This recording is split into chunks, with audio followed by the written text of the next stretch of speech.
was back in July, you said inflation was going to be temporary.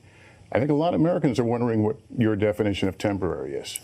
Well, you're being a wise guy with me a little bit, and I understand that's your job. So yeah, just before that, they went and showed that actually Americans, the average American, could expect to have $250 basically missing from their accounts now under President Joe Biden, which is a significant chunk of money. Like, that's a lot of money for the average American to be losing. And every month. They're losing that every month. Every single month. And so it's just amazing, too, because simultaneously, along with that, you see people whose rents are skyrocketing all over. Like, I see that every day. Like, people's rents are increasing. The cost of living is going up. It's just a utter nightmare. And to just have Joe Biden be like, you're being a wise guy. It's like, okay, yeah, well, Joe Biden and any other person in the room is going to be a wise guy next to him. Like, yeah.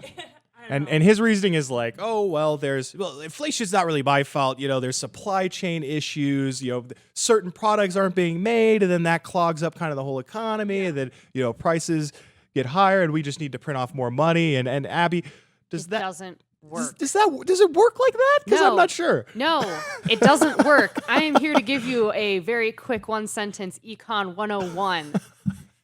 Inflating the economy further by pumping money into it does not work. A lot of people will call it transitory inflation, or what's known as healing inflation.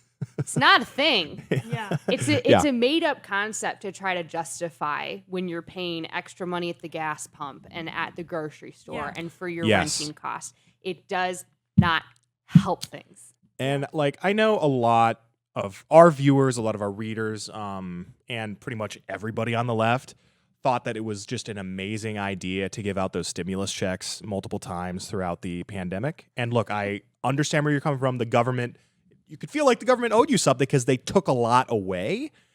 But, you know, this is the consequence. And, you know, there's plenty of other exorbitantly huge bills that have contributed to inflation. That's for sure, because they've had to print off money to pay for them. But you know, those stimulus check payments, you know, that has helped lead to you paying more for all of this stuff. You know, we talked on this show way back then that, hey, this is going to be the cost of your stimulus check payment, is that like a year from now, 2 years from now, everything's going to cost more. So just keep that in mind. And people are spending more than they got from that. Yeah. So, you know, was it worth it? I'm not sure. Right. I mean, like, congratulations, you got, you know, $1,400 or whatever. Yeah.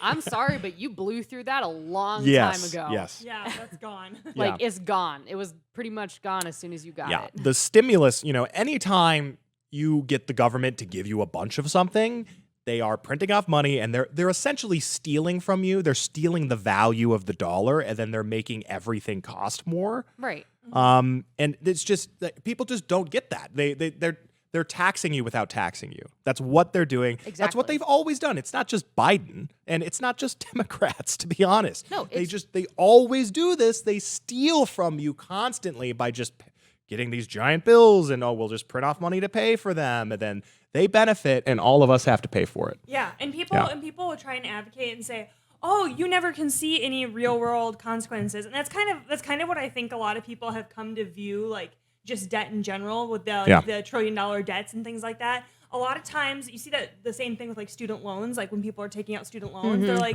"Oh, that's a future problem. I'm not probably going to deal with that right away. It's not going to be here." And now here we are with these debts and with these stimulus check snowballs, where it's like, okay, now that little snowball is now an avalanche, and we all have to deal with it. Yeah.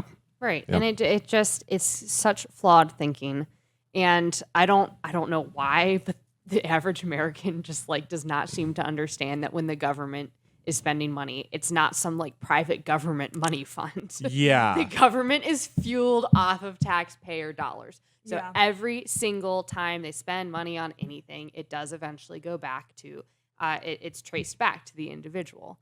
To think in those terms will completely change your thinking about everything that goes on in the economy, and Biden's real dumb answers to, well, inflation's just going to go away. It's not how it works, guys. It's not how it works. And it's just truly spectacular how, you know, wrapping all of this stuff up together, how disastrous this presidency has become. I imagined, I'm sure, I don't know what you guys thought, but when he first was becoming president, when he first, we were getting into January, I was like, okay, he's going to try to be a little more moderate. I'm not going to like it. There's going to be a lot of bad stuff, but this is going to kind of suck, but it'll be all right. And man, it's been getting worse and worse. And about when Afghanistan hit, that's when I think everyone was realizing this is going to be one of the worst presidencies in American history. It's a long time, and we are only, a year and a couple weeks? Couple weeks, yeah.